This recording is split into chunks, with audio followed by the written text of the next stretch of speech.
நடையா நடையா நீங்கள் நடையான்னு சொல்கிறீங்க, அவர் நடக்கிறாரா பார்த்தீங்களா? ம்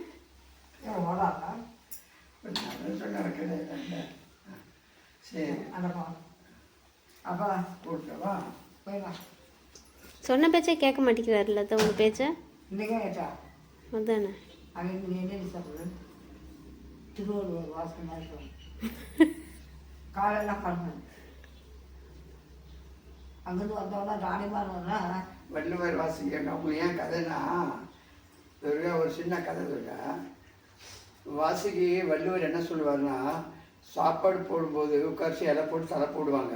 போட்டுட்டு ஒரு டம்ளர் தண்ணி வைப்பாங்க, இடத்துல ஒரு ஊசி கொண்டு வைப்பாங்க.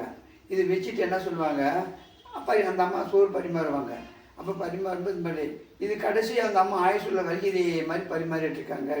கடைசியில் அந்த அம்மாவுக்கு சோகம் இல்லை, அவங்க உயிர் போகிற நேரத்துக்கு கூட கஷ்டமாகும். ஆஸ்பத்திரி எங்கே படுக்க வச்சுருக்காங்க, ஒன்று சோகம் என்னங்க எங்க இவ்வளோ நாள் நான் சோறு போட்டு ஒரு ஊசி ஒரு டம்ளர் தண்ணி வைக்க சொன்னீங்களே, அது எதுக்குங்க வைக்க சொன்னு தெரியாது, உங்கள் சந்தேகம் கேட்குறீங்க அப்படின்னு கேட்டாங்க.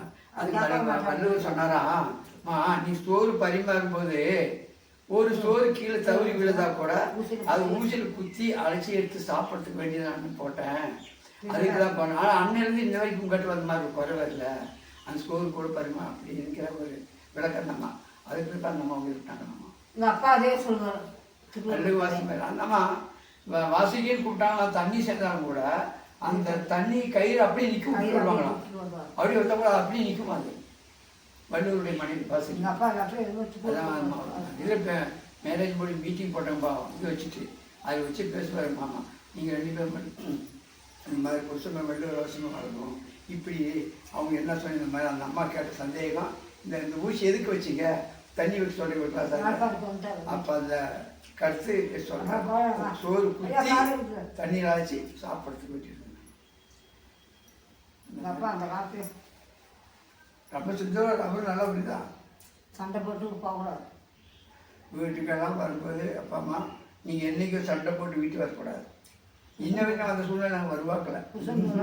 2 பேரும் போவோம் வருவோம். இது வரைக்கும் போயிடலாம் மாமத்துக்கெல்லாம் நல்ல பேர். கடைசி கூட அவர் ரிட்டையர்டாகவும் எங்கே தான் வருவேன்னாரு. என் மருமக பிறகு நான் இருப்பேன் அப்படிங்கிற வார்த்தையெல்லாம் கூட சொன்னார். அதெல்லாம் ஒரு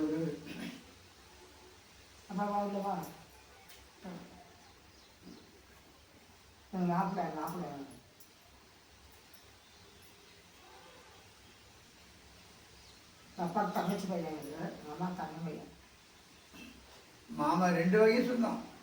அப்பாவுக்கு இது தங்கச்சி வரும், அத்திக்கு அது அண்ணனும் வரும். அப்பா இப்படி 2 வகை சொந்தம் கொடுத்தோம். ஆனால் 23 வருஷம் கூட தான் நமக்கு இந்த கதையத்தை நான் வந்தால் பார்த்துருக்கு. அது வேறு எனக்கு தெரியாது. முதல் அப்போலாம் ஊருக்கு வந்து திருப்பத்தூர் எனக்கு தெரியாது. வர போவோம் வருவேன் செய்வேன். அப்போ தான் என் தம்பி வெயில் பார்ப்பா இது மாதிரி நான் இதுக்குன்னே வரல. இது மாதிரி சொந்தக்காரர் பார்க்கலாம் போகலாம் அப்போ தான் வந்தமத்தை இப்போ மேரேஜ் பண்ணுங்கிற வித்தியாசம் பாருங்க. வந்து பார்த்தா அது அன்றைக்கே ஒரே நாள் நான் கட்டி அதே அந்த மாதிரி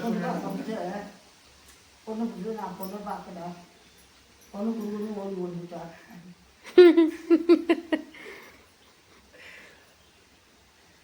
நான் இது அந்த பொண்ணு பார்க்குற விஷயம் வந்தால் தான் சொல்லுங்க.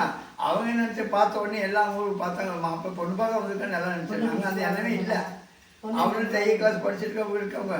அங்கே ஒரு கம்பவுண்ட் இருக்கு, அவங்க வீடு 7 8 4 5 பொண்ணுங்க வரலாம். அவங்க தான் தையல் படிச்சு அவங்க எல்லாம் வீட்டில் வந்து அவங்க பார்த்தாங்க. என்னடா செய்யுது பார்த்தாங்க. நான் இன்னும் என்ன பார்த்து இவ்வளோ வந்தார் எல்லாம் வந்துட்டாங்க. இல்லைங்க நான் பொண்ணு பார்க்க என்ன நான் கூட்டி வந்து சும்மா என்ன வந்து திடீர்னு பொண்ணு பார்த்தேன். பொண்ணு கூட பார்க்க எனக்கு திடீர்னு பிடிக்கும். கடைசி எல்லாம் பொண்ணு இருக்குன்னு பொண்ணு வந்து பார்த்தாங்க. எனக்கு பொண்ணு முதல் கேள்வி வாழப்போம் அதானே அது முதல் இஷ்டம்னா மாதிரி சொல்லுங்கள். இல்லைன்னா எங்களுக்கு கட்டோடு தான் இருப்பேன். நாங்கள் என்ன சொல்லணுமோ தான் கேட்பாங்க. மணி அப்படியெல்லாம் பிள்ளைங்க நம்ம பார்த்தா கேள்வி இல்லை அது சரி தான். நான் அதை சொல்ல ஏன்னா வாழ போகிறவங்க தானே அது முதல் கேள்வி. அப்போ தான் சரி எனக்கு பிடிச்சது. அப்போ எனக்கு சம்பந்தம் தான் அப்படின்ட்டு அன்னைக்கு வடவாயசாலம் போட்டு செய்து எல்லாம் பிடிச்சி மறுநாளைக்கு இந்த பிடி வந்துமா பொண்ணு இவங்க மாமா அவங்க ஊரில் உங்க அத்தனை பேர் சப்போர்ட்டு போங்க சொந்தம்னு சொல்லி போங்க இப்போ நீங்கள் போய் முடிவு பண்ணிடுங்க. சும்மா பார்த்தோம் நாளைக்கு மாதிரி என்ன செய்ய முடியும். அவர் விட்டு என் மாமா மறுநாள் வேற ஒன்று வந்தார். அந்த வீட்டு பெருக்க காலியாக அந்த வீட்டு வந்தார்.